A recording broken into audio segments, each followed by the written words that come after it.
and Transaction Process with Coach Brinley Tucker and guests Jessica Baker, Mandy Piperon, and Chrissy Maddox.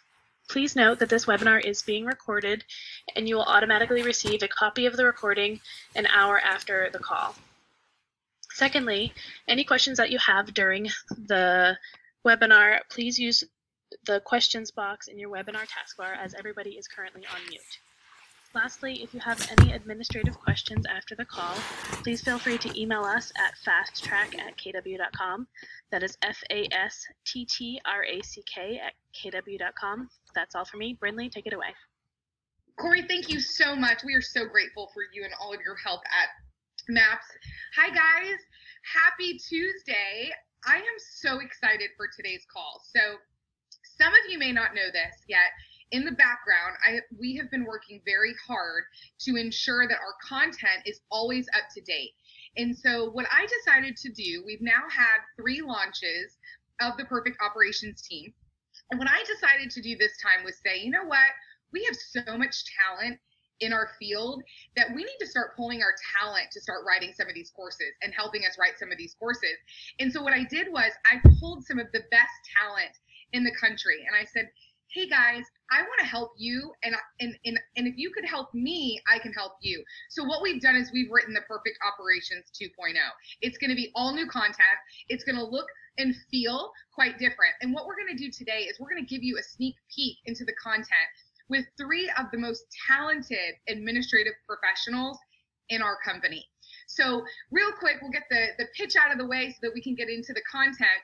Is the Perfect Operations team is a 6-month program that's going to take a deep dive into the listing manager position and your listing process, the transaction manager position and the transaction process, and then also the director of operations position and all of the tasks and responsibilities that go along with the director of operations. We start in 3 weeks, October 8th. It is a 1-hour call every week, and you have access to myself as your coach for that complete 6 months, and you're going to hear from some of the best talent in the industry. So let's get started. I'm going to ask each of them to introduce themselves, tell you a little bit about who they are and what their team makeup looks like, and then what their role on the team is. So Jessica, why don't you start us off? Awesome. Well, hi everyone. My name is Jessica Baker. I am the listing manager and launch coordinator for the David Hoffman Group and the DHG Expansion Network.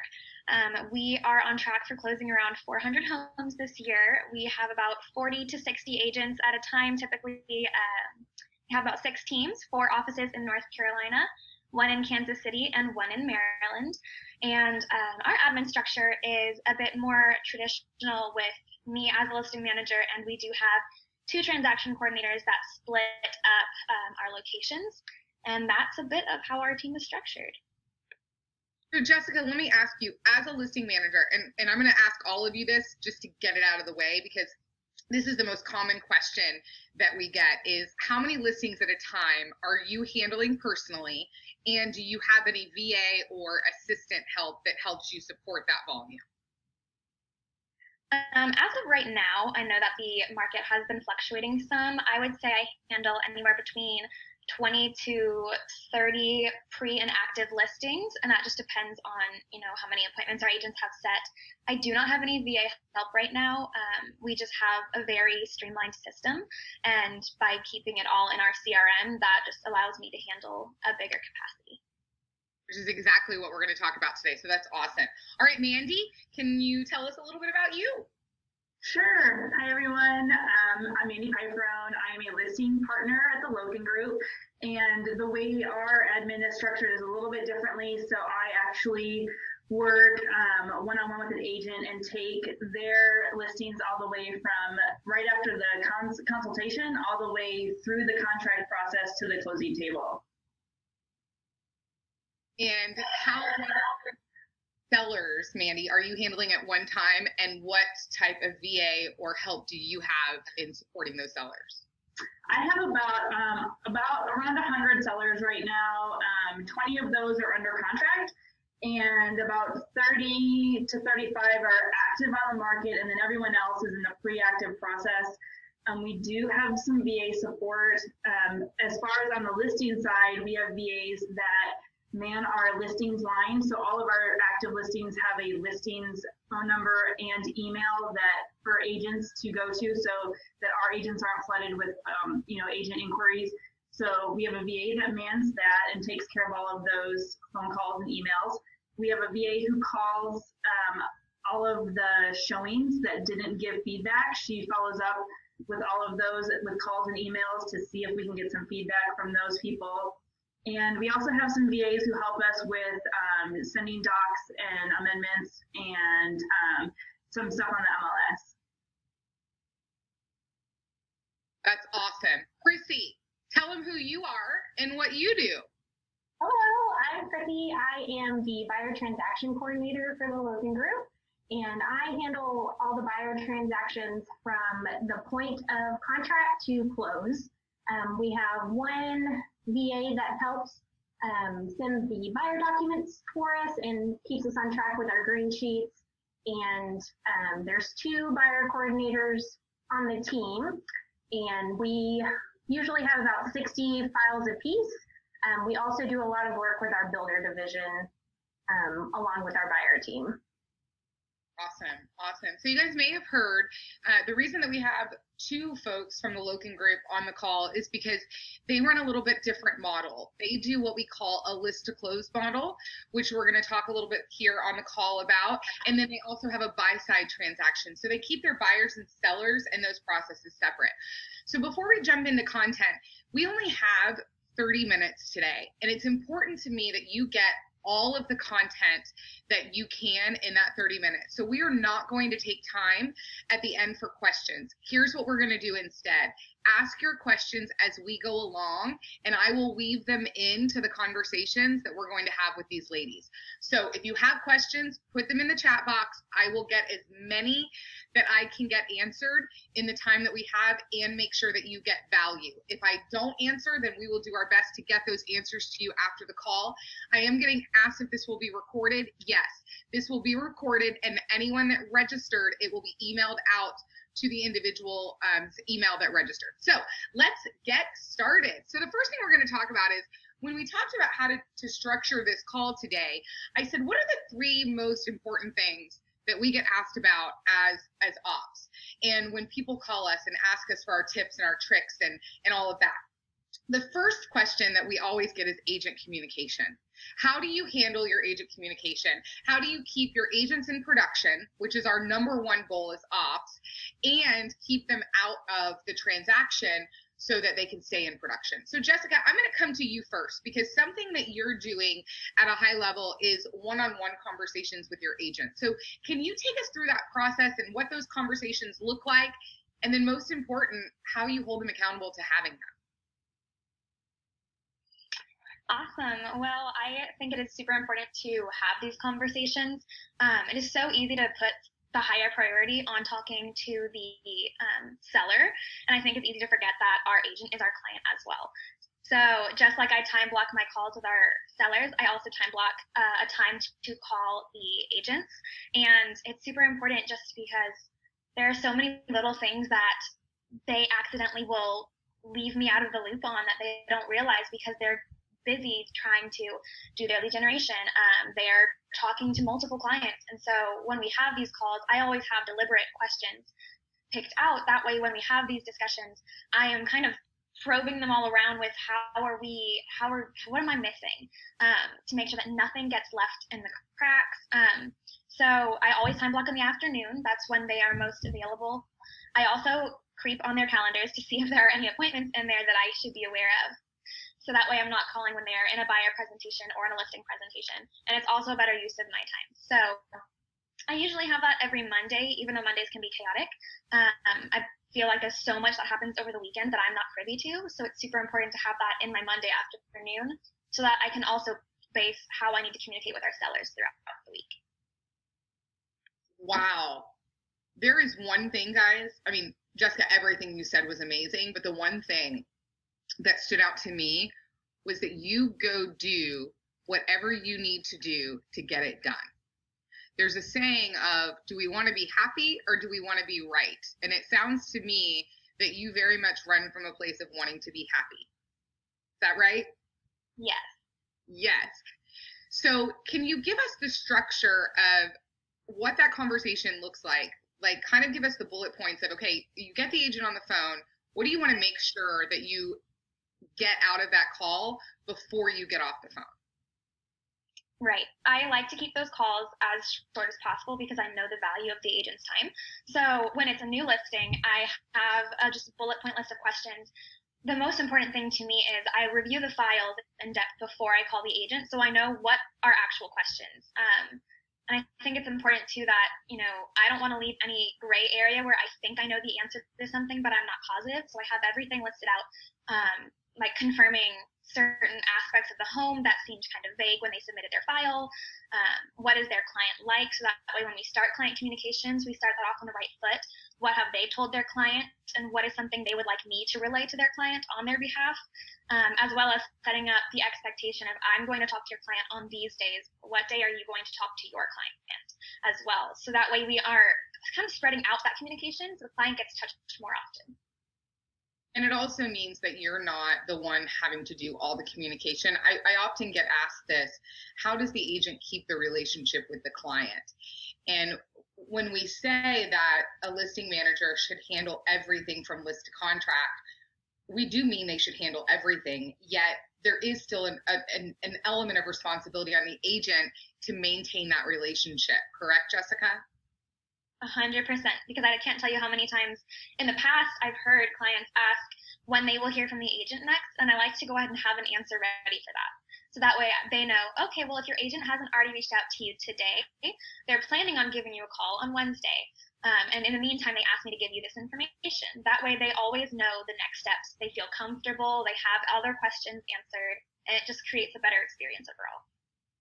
That's awesome. Awesome. Mandy, Chrissy, before we go into our next topics with all of you, do you have anything to add to the one-on-one conversations? What I do with my agent is we group text or CC on every email so that we are always in the loop with every communication we have with our clients as well as with each other. So that's just really important, especially when you have so many files. Absolutely. 100%. So this is going to go into our next topic, which I think is great. So Mandy, I'm going to come to you just because I know what you've gone through with your agent. Amy Mitchell had a question. Love all of the structure and processes, but how do you make this work with an agent who is much less organized and does not yet know their schedule or plan? How do you keep them on track? Ooh, good, because a lot of them don't do that for themselves. So here at the Loken Group, the listing agents set their calendars a month ahead of time. So like their October calendars are going to be set here pretty soon. They create the open spots for their appointments.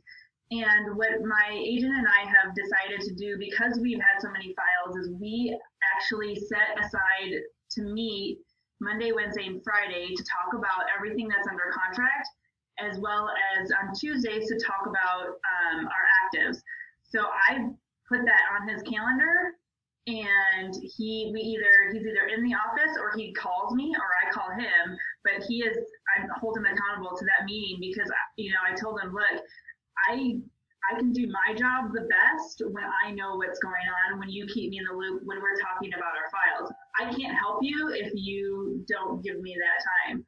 So basically, and he just told me earlier today, there's been some times where he was really just like crazy and real negative because, listing and selling isn't always a fun process. And he said, I was the one who was like, hey, it's going to be great. Do your thing, do your stuff. You need to do this, you need to do this, and kept him on track. So if you have that good relationship with your agent where you can just say, like, here's a list of things you need to do, let me know when it's done. I'm just lucky to have that relationship with him, and that's basically kind of how I just keep him on track, is make sure he's doing the things that he needs to be doing. 100%, and I love that. Chrissy, I'm coming to you next. So the Lokens have talked a little bit about the list to close model, and I have a question.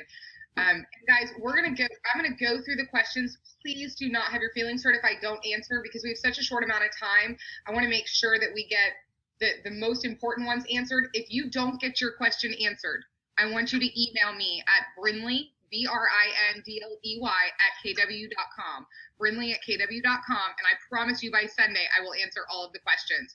So Chrissy, the question is, if you have a seller that is also a buyer, do you still have two separate departments handle the transaction? Yes, we do. Okay, yes, we do. And you can get more details of that from me. So I love Allison's question here. We have Ops comes up with a lot of different ideas and things that we want to implement, and yet sometimes with a rainmaker, they forget, they don't respond, it gets dropped. So have you found that it's best to inform the rainmaker later, or do you find if there's policy, like what do you do if there's major policy implementation or major changes or additional costs? Chrissy, I'm going to come to you. Can you talk about your masterminds that you all started doing with your agents? Because I think that will address this. Yeah, so we meet with the buyer team once a month to collectively figure out what we need to do to help bridge the gaps that we're having between communication. And can you give me that question one more time, Brindley? Yeah, Chrissy, talk about the masterminds that you all started between the agents and the admin, where you all collaborated on ideas and things that needed to implement and getting feedback, and how that helped the team. Oh, yeah. Okay. So we're always in beta, and we're always looking on how to be more efficient. And the more we get everybody's input, that gives us more opportunity to see the transaction from all sides. So that helps with a smooth process when we know what one hand's doing and the other hand is doing as well. Yeah. So what they've done really well, guys, is that they have constant communication. So I think what happens sometimes is that we're afraid to ask questions. There's a great book that I'm reading right now called The 7 Powers of Questions. And a lot of times it's just that we're sometimes afraid to ask the question. Hey, we said we want to implement this. Why are we dropping the ball? Why aren't we moving forward? One more question on agent communication, and I think I'm going to be able to combine a lot. Mandy, Jessica, actually, I'm going to come to you. What do you do when you have a difficult seller that won't necessarily do what we've asked of them? They won't stay in the group text. They won't communicate. And if you don't have an update for them, what do you say? How do you handle this? Yes, definitely have had a lot of those before. That's just you're always going to have clients that either don't want to communicate with you, only want to communicate with the agent, or agents that just are on vacation and there's not a lot of update to give to the client. The easiest conversation that we have is just a check-in call. If they're an active listing, I just, again, review how many showings they've had. If they've had none, then a simple call, hey, seller, this agent asked me to reach out and check in, see how things are going. I know that we've seen that there aren't any showings on your property right now. However, we do have our ISAs circle calling, and we're going to repost your listing online. Do you have any questions? Are you comfortable with everything so far? And usually that's a short conversation. They're pretty satisfied by the end of it, and then we just wrap it up, tell them to have a great day. And again, I just reiterate, they're welcome to reach out to me by phone call or text with any questions that they have. I love that. Mandy, quick question for you. You talked about the group text. What if a seller starts texting the agent and doesn't stay in group? Josiah, my agent, will screenshot messages from the agent and send it to me, or from the seller, and send it to me so that I am still in communication, or if it's something I need to do, then he lets me know that. But he also says, he gently reminds them, please you'll get quicker results if you include Mandy in all of our communication. So he does give those gentle reminders as well. That's awesome. All right, Jess, I'm coming to you first, and then we've touched a lot on communication with clients. So we're going to go from using the disc with clients and buyers and sellers, and then Chrissy, I'm going to come to you and Mandy for the promise. So Jessica, talk to us about how you use the disc in communicating, not just with your agents, but also with buyers and sellers. Of course, I love the disc. I had a great Maxwell coach in our market center who initially taught it to me extremely well. And It's great for the agents because you know exactly how your agents like to be communicated with, but I feel like it's so much more important with the clients, because if you can have a glimpse into how they think, it can explain a lot of their actions. And there are difficult clients that you'll sit there and be like, but gosh, they're not responding to me when I do this.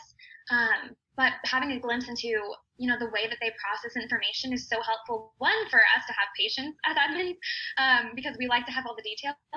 And it also helps me to structure my conversations. I always want my first conversation with our clients to be as smooth and as comfortable for them as possible, since it is scary to list your home.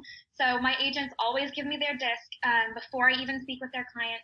If the agents aren't super familiar with their DISC, if they're a newer agent, then we just have a discussion about what their client is like, how do they communicate, and then I can typically gauge the DISC off of that. So I can use that to help mirror and match a bit more smoothly for that first conversation. And also, if it's a high D, I know that I got to make it quick. If it's a high C, I know that I need to go ahead and have answers to questions they will most likely ask. If they're a high I, I need to know what their dog's name is. And it just helps create a really good relationship from day one.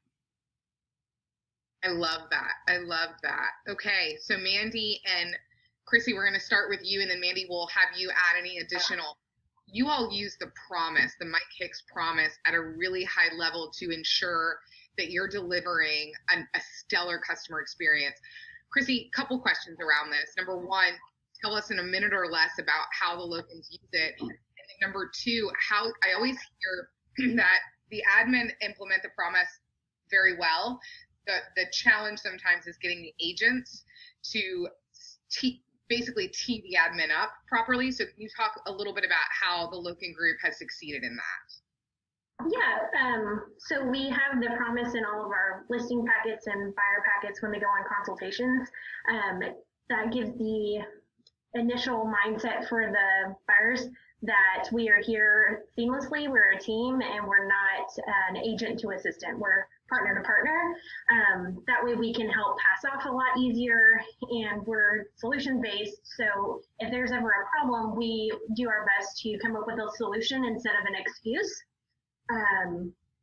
We also like to jump ahead of the game and help be proactive instead of making them worried or concerned because they don't know what the next step is. So we usually do a pass off and then a next steps email after they come out of option period on the buy side, giving them kind of guidelines as to what's next in the process.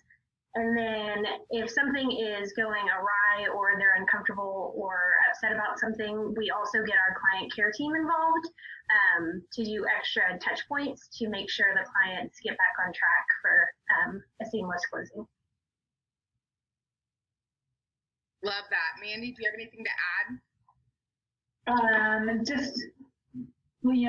We also in our signatures at the bottom, we always have like this little thing that says, have I fulfilled our promise to you today, or something like that. And I actually had a seller once email me and said, yes, Mandy, you have fulfilled your promise today. So that was kind of cool. Love that. And guys, I want you to know, I've worked with Chrissy and Mandy and Jessica for a long time, and all of these ladies started on the path of not being comfortable asking for referrals, and now they're handling it like champs. They're pros at it.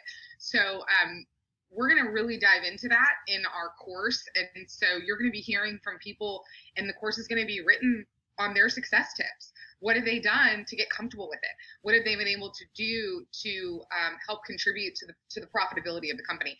One question. Jessica, is the agent assuming the DISC personality, or are they actually having the client take the DISC? They are assuming it based off of how the listing presentation went and conversations they've had with the client. We don't have our clients take the DISC, mainly just because sometimes it can be hard enough to get disclosures back from clients. We really don't want to put one more thing on their plate. However, we do have a good training class that we had recorded for our agents to watch as they join, so they have a thorough understanding of how to DISC people. I love that. For those of you that don't know our acronyms, the DISC is actually a personality assessment. You can learn more about it online. Just Google DISC personality assessment. Okay, so now we're going to move on, and we're going to wrap up with process organization.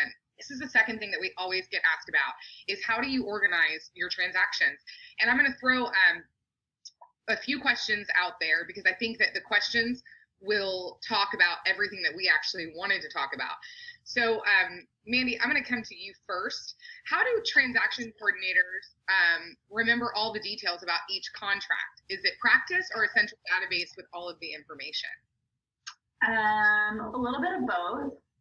Your brain kind of, after you do it a while, your brain kind of gets used to remembering everything. But we use Trello at a really high level, and I know we're transitioning into Command, and hopefully Command looks kind of like Trello, so it'll be kind of the same process. But we put all of the ISA puts their initial notes on the Trello card. The listing agent or buyer agent puts their notes on the Trello card, and then from then on, every time there's something important, I make a note on the Trello card, the VAs make notes, I copy and paste emails. So basically, if I were to go on vacation and someone were to take over my files, they could see all of the information they needed on the Trello card. Awesome. I love that. Okay, Jess, coming to you. What are you all currently using to manage transactions from a technology standpoint, as Command isn't quite ready yet? Actually, Jess, hold off on that. Chrissy, will you answer that question? Say that again, Brenley. What technology are you all using? Because I know we're waiting for Command to get up and running. So what technology do you all use to keep track of the transaction? Yes, ma'am. We use Trello, and we have Outlook email. So I do a lot of transactions with Trello being the main point of contact, and then on my agent to myself contact, I do a lot of email. And if it's something urgent, there's always texting or calls that come across to keep us both on track. And if anything comes up, like Mandy said, it's posted in Trello. So if we should be out of town, that's all activated and just lets the next person pick it up, or lets the agent handle the business while I'm out. I think the big thing here too is, guys, is keep the technology that you have until Command is ready for Teams, because you don't want to lose the buy-in of your agents. Because if you lose the buy-in of your agents, guess who's going to have to clean up the mess? So we will be diving in and talking a lot about Command in the 6-month course. Katie, you asked how many agents do each of them work with. Jessica, how many agents do you support? I work with all of our agents in all our locations. So right now that's about 50. And we are still growing, and we have a couple agents coming on to onboard soon. So that number is going to be growing in the next couple weeks. Absolutely. Absolutely. And Chrissy, on the buy side, how many are you working with? I work with 4 agents. Okay. Awesome. And then Mandy, you have 1, correct? Yes. Yes. So somebody asked this question, and I put it out in the chat box, guys. When do you know it's time for a second admin? When you are doing as much as you possibly can and can do no more. It's time for another person. That's what Gary tells us. A lot of your questions are specific and asking for examples. Guys, we would love to have you join us for the Perfect Operations team. I'm going to put that information up at the end here in a couple minutes. And that's when you'll get a lot of these examples and things that you're doing. If you didn't get your question answered, please email me at brinley@kw.com so that we can get that answered. The last thing I'm going to follow up with is, Jess, on the listing side, and thank you, the person that asked us, because you've been very patient since the beginning. What kind of marketing platform are you using? So we recently just hired a marketing manager, and she is phenomenal. So our CRM is Brivity, and they do have some great marketing capabilities within their system. So that's been super helpful. And she also just uses Hootsuite. I know that she has everything scheduled in advance to really personalize our posts as well as spread our listings out. And as far as our graphics, I know that Command is coming out with a great system, but since again, we're not diving too deep into Command right now, we use Canva. Awesome. I love that. All right, guys, today was awesome. Oh my gosh. If you can do me a favor, number 1, blow these ladies up on social media and tell everyone how awesome this was, because they all killed it. Number 2, Jessica, tell them where they can send their referrals. I'm sorry, say that again. Tell them where they can send their referrals to you. What's your email? Where can they send you referrals or have you can you can email me at jessicabaker@dhgnetwork.com. And our Facebook page is National Real Estate Agents, so you can check us out. We're the DHG Network. So send us all of your referrals. And Mandy, where can they send their referrals for Houston? Mandy at thelokengroup.com. Mandy Y. Awesome. And guys, be respectful. If you do email them and ask them questions, just be patient with them because they do have busy businesses and they want to help and they always want to come from contribution, but let's give them some time. So finally, how do you get more of this? I mean, gosh, could you imagine having 6 months of what you just heard? So the Perfect Operations team is not just for teams that are doing 400, 500, 1,000 units. What's great about this is that it can be for anyone that has any aspiration to build a team. It can be anyone that is ready to take their team or their business to the next level, and anyone that you want to cross-train. This is an awesome way to cross-train your people. We take 6 weeks and we go deep into the listing management. So what Jessica and Mandy talked about on the listing side, we're going to spend 6 weeks there. And then we go 6 weeks into transaction coordination, which is what Chrissy and Mandy talked about, and we're going to spend 6 weeks there. Our next promo webinar, which we'll get that information out to you, we're going to do the same thing, but we're going to do it with 2 high-level directors of operations. Guys, even if you've taken this before, you want to take it again. It's going to be completely different, and Gary tells us, you have to master and take something 10 times before you master it. You can sign up with the link below, mapscoaching.kw.com, mapscoaching.kw.com/perfect-operations-team, or just go to Maps Coaching, look under the group page. We will also be sending out a link to sign up. We went 2 minutes over. Yeah, this was so good, guys. And if you need anything at all, email me, Brindley@kw.com, Brindley@kw.com. Have an awesome week and go be the rock stars that we know that you are. Bye, guys.